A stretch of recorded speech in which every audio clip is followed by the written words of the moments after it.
This is Fintech Chatter, presented by Tier 1 People, leaders in Fintech executive search.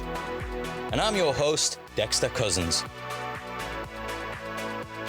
In this episode, I chat with Evan Wong, CEO and co-founder of Checkbox, a 13 times award-winning no-code workflow automation platform.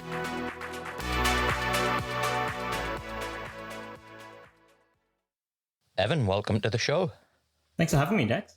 Mate, it's so good to have you after I've been wanting to do this for a long time. We've known each other, 4 years now? I've watched your business from the early days. So it's fantastic to finally have you on the show. Absolutely. And I think you met me when we were just starting out. So, you've been on the journey as much as I have almost. Well, I haven't rode the roller coaster, mate, but I've certainly been watching from afar with a healthy dose of respect and admiration. As you say, I've been watching the journey from day one, but could you tell our listeners a little bit about Checkbox and what you do? Absolutely. So Checkbox is a no-code workflow automation platform. And no-code is really becoming the term of, I think, 2020 and 2021. And obviously, when we started Checkbox, no-code wasn't even a label just yet. But it's really the concept of how do you empower those business users, as opposed to IT, to build their own business applications and digital solutions. Because when you think about a lot of the pressures, no matter what industry you're in particular, in the financial services industry, there's so much pressure to digitize. But you can't keep relying on the IT teams to go and build everything that you need. In fact, often the IT team can't build everything that you need because of budget and timelines and priorities. And so a big part of the business stays manual. They stay in emails and Excel spreadsheets and static process maps.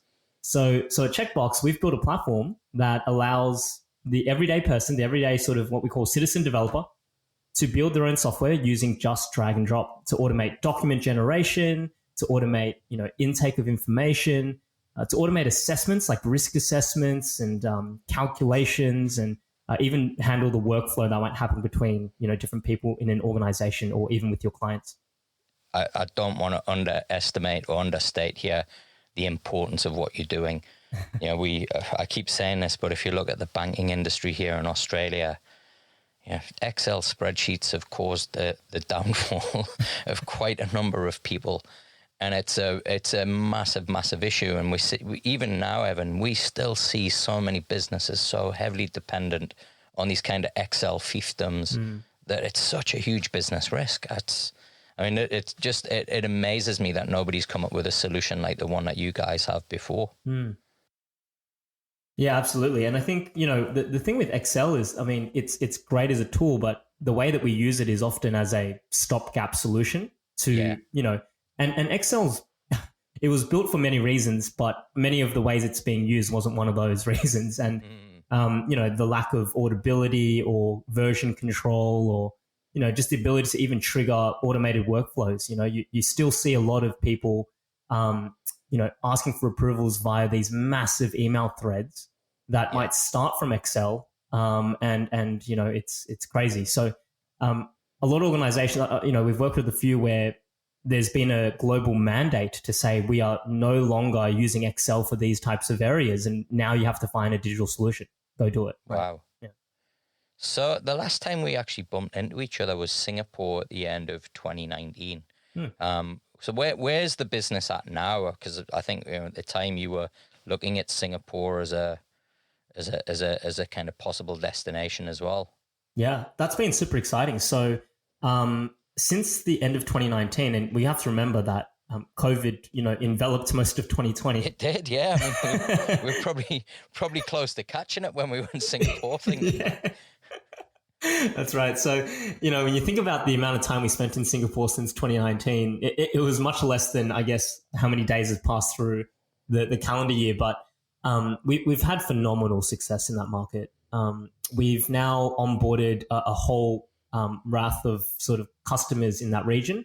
Notable ones, I can't ignore the fact that we have the Singapore government using Checkbox. Wow. Yeah, so the Attorney General Chambers is using Checkbox as their no-code solution. And we have so many other statutory bodies in that market that are actually using Checkbox to deliver all the different services that was previously, manual, previously phone calls, previously emails, a lot of inefficiencies back and forth. They've used Checkbox and without coding, they've been able to sort of digitize the way they deliver services to their clients. And so Singapore's a real hub for us now. We're registered there. We've got people on the ground there. And it all started from, so we started in Australia. So Australia's going very strong as well. Some notable customers that we have here are, Telstra, Woolworths, Coca Cola. So some pretty big names Wow. that sit on our books. And well, mate, you don't get many bigger names. That's for sure. Yeah, we're very proud of what we've achieved since even last time we caught up, Dex. And then we've got New Zealand on board as a country now as well. We've got Air New Zealand, so great brands there as well. And we're really just looking to now expand even further up north in the globe and look at the US as our next stop. Now I want to put some context here, because if we talk about the size of your business, I mean, for what you're achieving and getting those types of businesses on board, you're still a really lean operation. How many people are you now? Yeah, so we're at 22 people actually. Wow. Yeah. So I think when I interviewed you on the blog, which was maybe 3 years ago, you were probably around about 18 people, and you've achieved this with a 20% headcount growth? Yeah, that's right. We're running really lean, because what's interesting is I think, the size of a business does correlate with, I guess, the success of a business, because, if you've got a lot of people working for you, you have to have the revenues to support it. But what's more successful, I think, is the ability to achieve the most amount of success with the least amount of headcount. It's really about what you just mentioned, running lean. And, really ensuring that the revenue per employee count as a metric is really, really important as well. So we have great people. I remember one of the words of advice I was given before I launched my business, Evan, and it was revenue's vanity, profit is sanity. It was just always that reminder to go, it doesn't matter how much you're making. Yeah. If you're spending more than you're bringing in, you're going to be in trouble at some point. And I think it's one of the things that I love, not only about your business, but what you're allowing other businesses to do as well. And the whole ethos of no code is that you can actually build prototypes. You can get things up and running. You can get business ideas off the ground in a week. You don't even have to go and ask for capital, right? You don't have to go through all of that stuff. So I think it's such an exciting period that we're in with the whole concept of no code. Oh, it is so exciting. It is ridiculously exciting. It's, as software development matures across the years, and it matures very quickly, you notice that, the levels of abstraction gets higher level and higher level, which means that it gets more and more accessible, and it's faster and faster to build software. And I think no code is really that next evolution of software development, right? I think Gartner literally mentioned that 65% of enterprises by 2024 will be built. 65% of business applications in enterprise will be built on no code or low code platforms, right? By 2024, which is a phenomenal stat. And TechCrunch, I think just last year also mentioned that no code, they equated it to sort of the development of APIs or the development of cloud computing. It's just so pervasive in the way it can impact every industry and every single enterprise business user. Yeah, it's fantastic. I mean, it's this word keeps getting used, democratization. That's right. But I think it's really a lot more than that, right? I think it's really giving people endless possibilities, that if you can think of something, there really is nothing there to stop you at least putting the idea into out there, so that you can validate your kind of thinking as well. Absolutely. I want to talk to you a little bit about your background as well, Evan, because this is audio, so people can't see you. You're a young guy, or you're certainly younger than I am. I think you still qualify for Forbes 30 under 30. Is that right? Yeah, that's right. I had that title labeled on me relatively recently, and I can still squeeze that for a few more years before it's probably too embarrassing to leave on my email signature. Yeah, but this is not, or Checkbox is not your first startup. You started at 17, is that right? That's right. So Checkbox is my second business venture. My first one I started when I was 17. Straight out of high school, I started a business called Hero Education. And that was not a tech business, but it was a kind of unique model for the industry that I was in at the time, which was the education industry. Uh, Good news is it's still running. I don't manage it at all today, but there's a very strong management team, and the company's growing, and it's doing really well. It's been now quite a few years now that it's been running, and that really taught me many things really around building a team, the operations behind a business, and it really, more importantly, allowed me to fall in love with entrepreneurship. Like for me, I've spent a total of 8 weeks ever working for a corporate in my life. And, I enjoyed it, but nothing compares to doing your own thing, being able to realize that without you, this value would not have been created in the world. And when you look at your staff and you realize, wow, the thing I created brought these people together, and they love what they do, and we have such a big impact. There's just nothing else that can match up to that. So when I finished up university, I started Checkbox. Awesome. So how did the idea for Checkbox come about? Yeah, so it was actually off the back of that experience with Hero, my previous business. I was running that. I was hiring people. I was looking at, on the government website for all of the things related to hiring people, the tax I had to pay, all the kind of compliance content that you would have to deal with as a small business owner. And it was difficult. It was really sort of not just complex, but there was just so much content that you realize as you read through that it didn't apply to you because of your scenario. So it's like, why am I reading all this? So when I finished up university, I thought there must be a better way to deliver this type of compliance or legal content. There should be a way where we can tell the computer what our scenario is, what our situation is, and for it to be able to then map against a set of rules and tell us exactly, what we have to do to stay compliant, and even do some of the work for us, right? So if it's like something related to, creating an employment agreement for a new hire, it should be able to do that for me. And so that was really the origins of Checkbox. How do we get this really static and boring and complex compliance and legal content and make it more dynamic, more personalized, and more action orientated? Yeah. How did you then get, from taking that idea to then actually getting Checkbox into the hands of users? Because you're talking about, tier one corporate, that you speak to anybody, right? And the biggest problem that they've got is getting an audience and getting traction and actually getting converting a corporate client for a SaaS or a fintech product.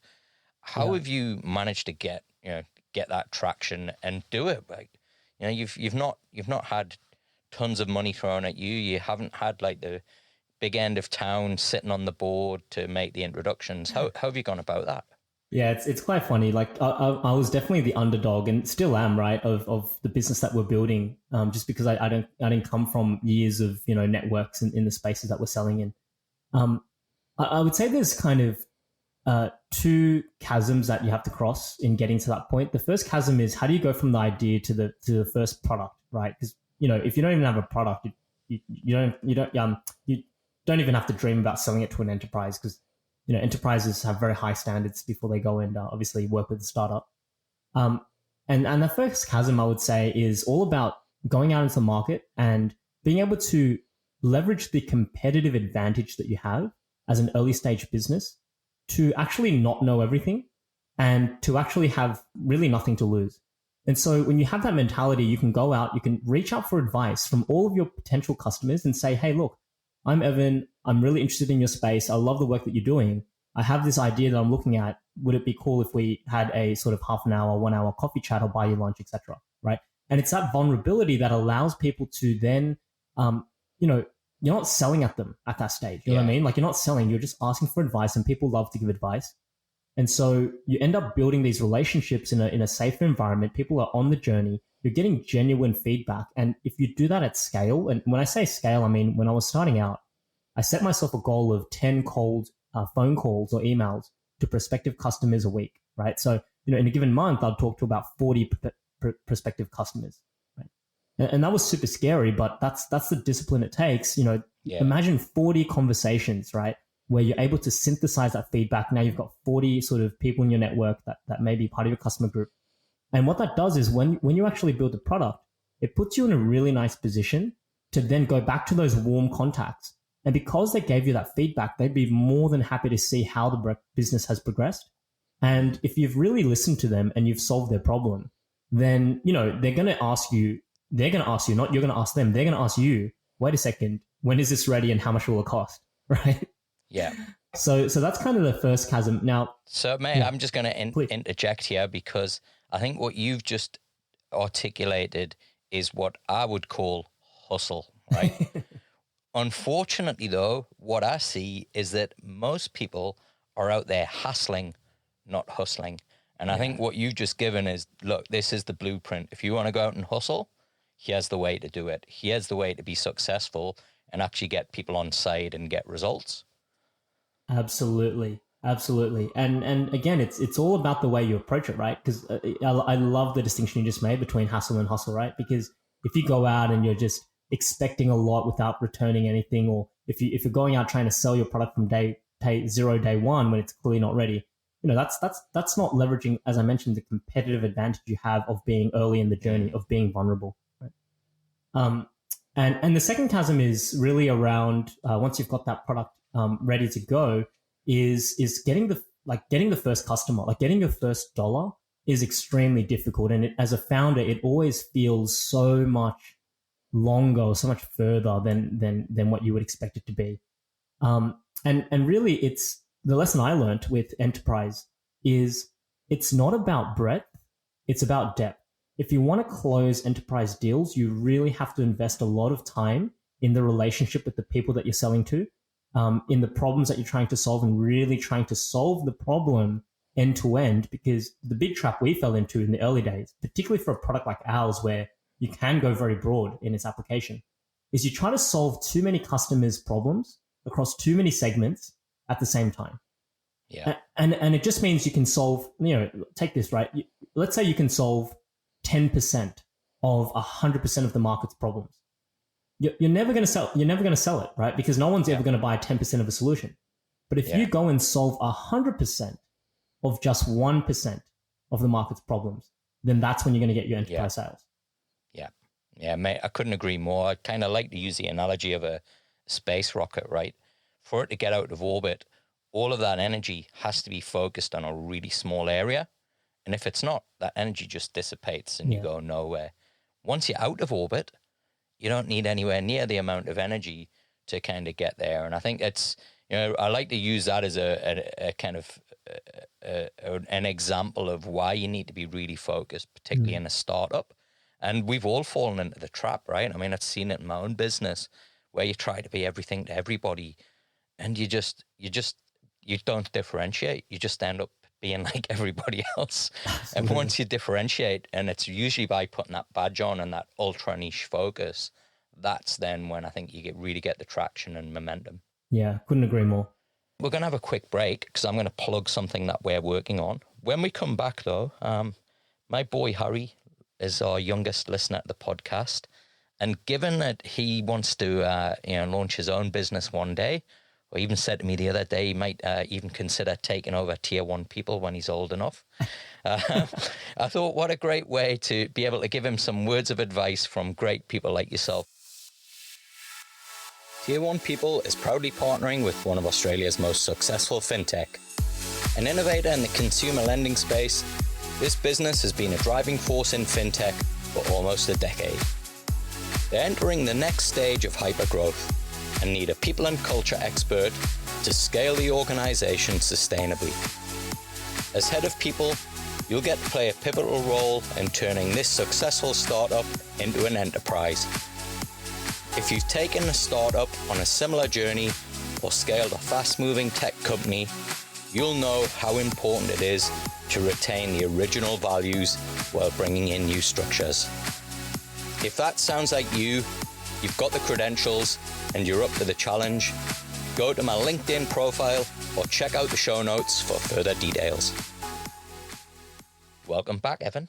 Thank you. So what words of advice have you got for Harry? Hey, little Harry. So, mate, my advice is, and I think you're already taking this, is be very curious. I think, curiosity leads to opportunities and experiences, and that's where you're going to really find ways of actually, building your own business. I would say, as part of that curiosity, it's not it alone is not enough. You need to take action. And I think, you don't have to get it all right in the first go.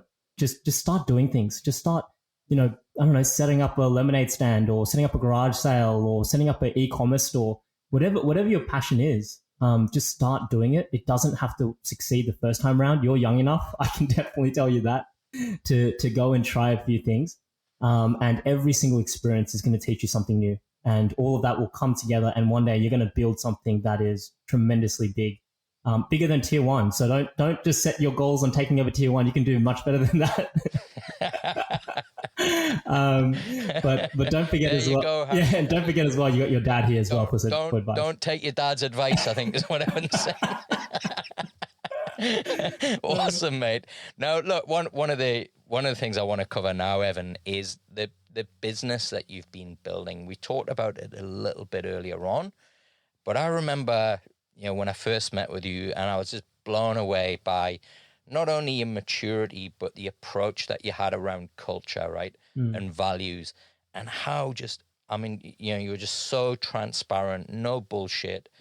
I wanted to talk to you a little bit more about that, because I think, that discussion was 3 years on. You've had a bit more kind of experience now under your belt. Has your kind of approach to building a business changed in that period? And have you kind of learned any lessons around culture that you think, hey, if I was to do this again, here's where I'd do it differently? I don't think my approach around culture has changed, and our values haven't, right? And they shouldn't if you set them right the first time around. But what has changed a lot has been probably the way we go about hiring and really evaluating talent. And I think that's really important. Unless you really nail it at the get-go, you should be getting better and better at hiring people as you go along the journey, because you're seeing more talent, the standards are rising. As the business matures, the people that you need are of a different caliber, right? And so I think it's quite natural to feel like your standards are rising up and that your methods are getting better, right? I think it would be weird if it didn't do that. But the culture has always stayed the same, right? And you mentioned one of the key parts of our culture, which is the no bullshit part, right? So we have one that's called no ego, no blame, no bullshit. Yeah. So I'm glad that I exude that sort of value when I speak to you. Well, it's actually, the kind of no blame piece that of all the research that we've done over the last 5 years, the number one reason why people don't work out when they move from a larger organization to a smaller organization is that around accountability. And I think it's just, it's such a hard thing how do you assess that in an interview, right? Because there's no question you can ask. There's no example you can get. It really is a behavior that you can only really see somebody's, whether they're accountable or not when they're in the situation and how they respond. Have you got any kind of tips of, things that you've done to help you kind of really drill down on, well, how do we make sure that this person's fitting in with the culture and values? Yeah, there's a few things, right? So the first is making sure that your values are part of your hiring criteria and process. And so when we at Checkbox, we have 5 different values, and we have certain questions that we ask that ensure that we ensure that this person meets all 5 of these values. And so whilst you can never nail, as you say, a lot of these come out in when they're in the element, when they're in the scenarios, it's hard for you to just for people to show that through a Q&A. There are still questions that you can ask that can sort of tease it out. So one of the questions that I recently asked in an interview was, I asked, what kind of positive feedback do you get from your direct manager in your previous role, right? And that kind of sets it up for the next question, which is, what is some of the negative feedback, right? What have you been sort of told to improve on? And then here's the third key thing that speaks to the no blame part, which I said, and what feedback have you gotten before that you felt was unfairly delivered and that you didn't agree with, right? And so it kind of sets it up for really drilling deep into understanding, do they have a blame mindset? Do they have a sort of accountability and ownership around why things happen, and a retrospective mindset of, I felt like I disagreed, but, I actually realized that I could have done X, Y, Z to avoid it altogether. So there's those types of questions you can ask. And then the other thing is really making sure that you have proper, post-hire processes and evaluation in place, right? Because there's a reason why probation periods exist in contracts. It's not just there for historical reasons. It's there because you should be actually making sure that they're still meeting these in the element, as you say.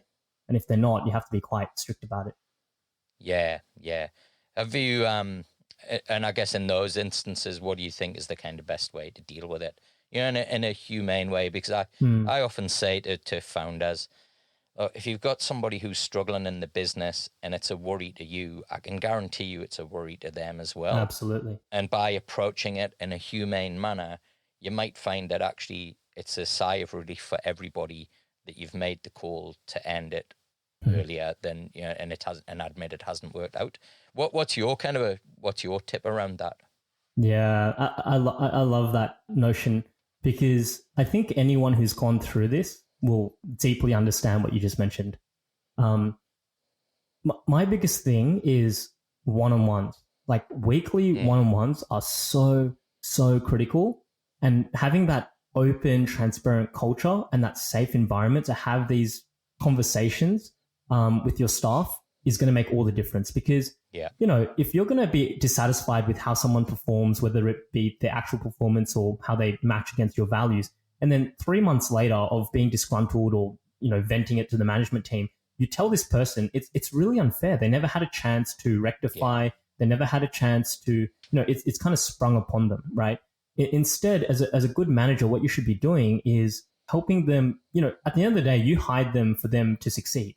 There's really no reason why you want them to fail. So these one-on-ones are your chance to be able to nurture, to solve these problems, to work together to actually, get to the point where they are succeeding.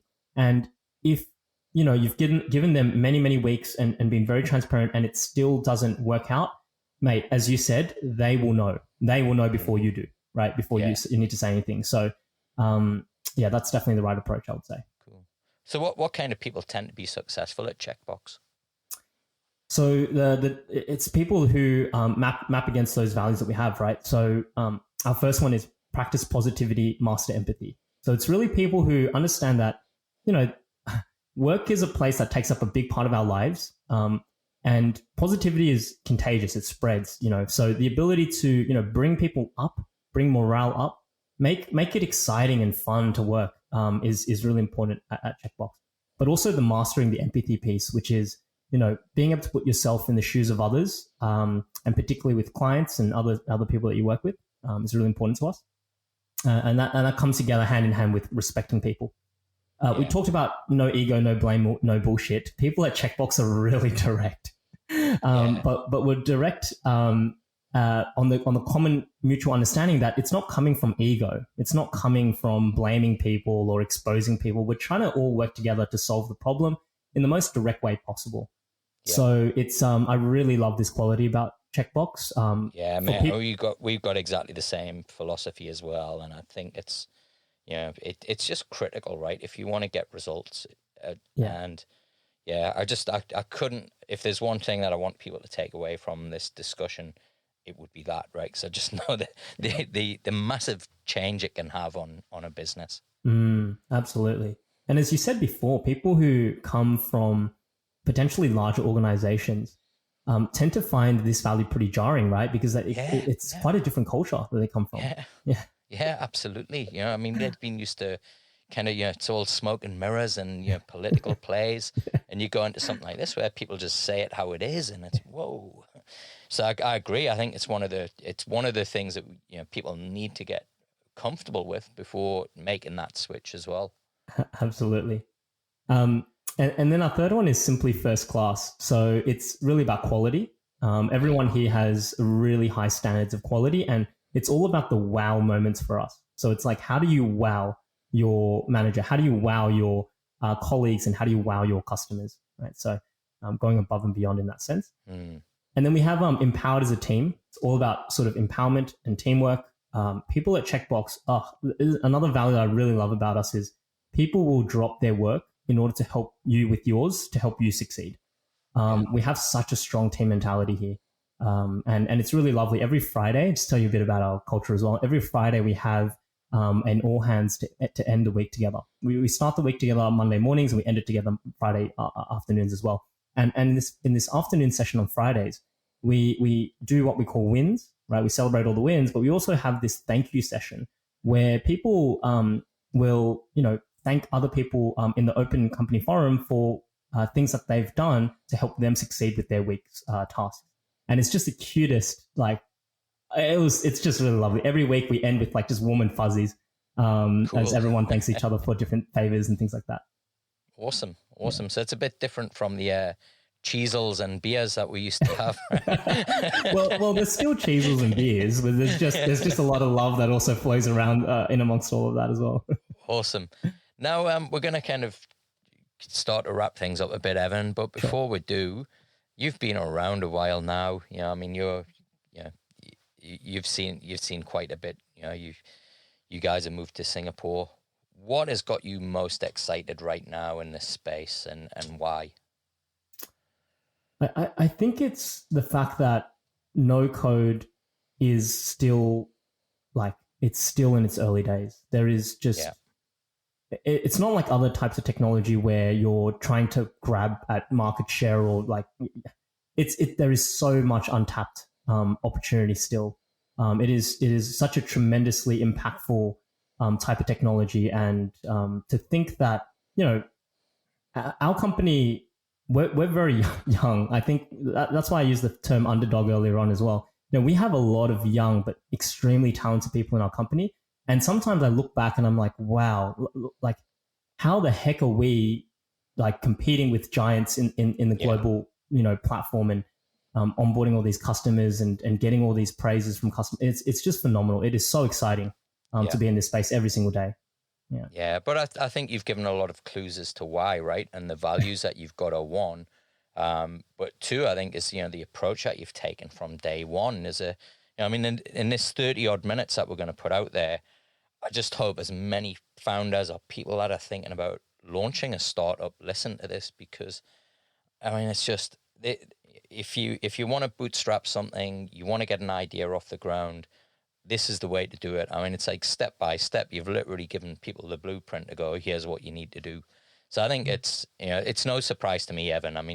You're such a class act, and it's inevitable that, with the values that you've got, the people that you've got, and this, this approach you have, that, success is inevitable. And I think the key is that you've kind of gone on the path of keeping costs low, right? And, getting as much, really punching above your weight, and I think that's the great thing about your business and how you go about doing it. Oh, thanks, Dex. That means a lot. Mate, well, I guess as we wrap up, what does the future hold for Checkbox? You got any exciting news you want to share?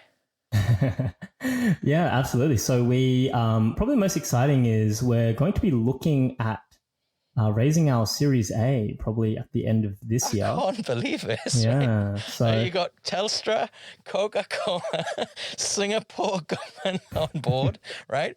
Product and market, traction, revenue generating, and you're going to be raising Series A. That is, that is unheard of. Yeah. So, we'll see how big the round will become, but, we want to make a bang, really show that Australian startups can play on the enterprise SaaS sort of platform stage. Yeah. And let's give it a good rock on the global arena. Well, mate, I kind of wish you all the best, but I know you're going to smash it. It's inevitable, right? You got just all the right ingredients. But mate, it's so great to have you on, and thanks for joining me. Where can people find out more about Checkbox? Well, our website, so that's www.checkbox.ai. Or you can find me directly on LinkedIn. So if you just search up Evan Wong, you'll be able to just probably find the right Evan Wong. I'm wearing a Checkbox t-shirt. Yeah, mate. Well, we'll have a pic on you on the podcast anyway, so they hopefully should recognize you. Excellent. Well, mate, thanks for joining me. Great to have you on the show. Excellent. Thanks, Dex. Pleasure as always. And you can find me, Dexter Cousins, on LinkedIn and Twitter. If you'd like early access to the new shows, subscribe to the newsletter by visiting the Fintech Chatter page on LinkedIn. Thanks for listening, and please consider leaving us a review if you enjoyed the show. Helps me bring on more great guests like Evan. Fintech Chatter is produced by Tier 1 people, leaders in fintech executive search. We'll help you launch, scale, and innovate by delivering world-class talent.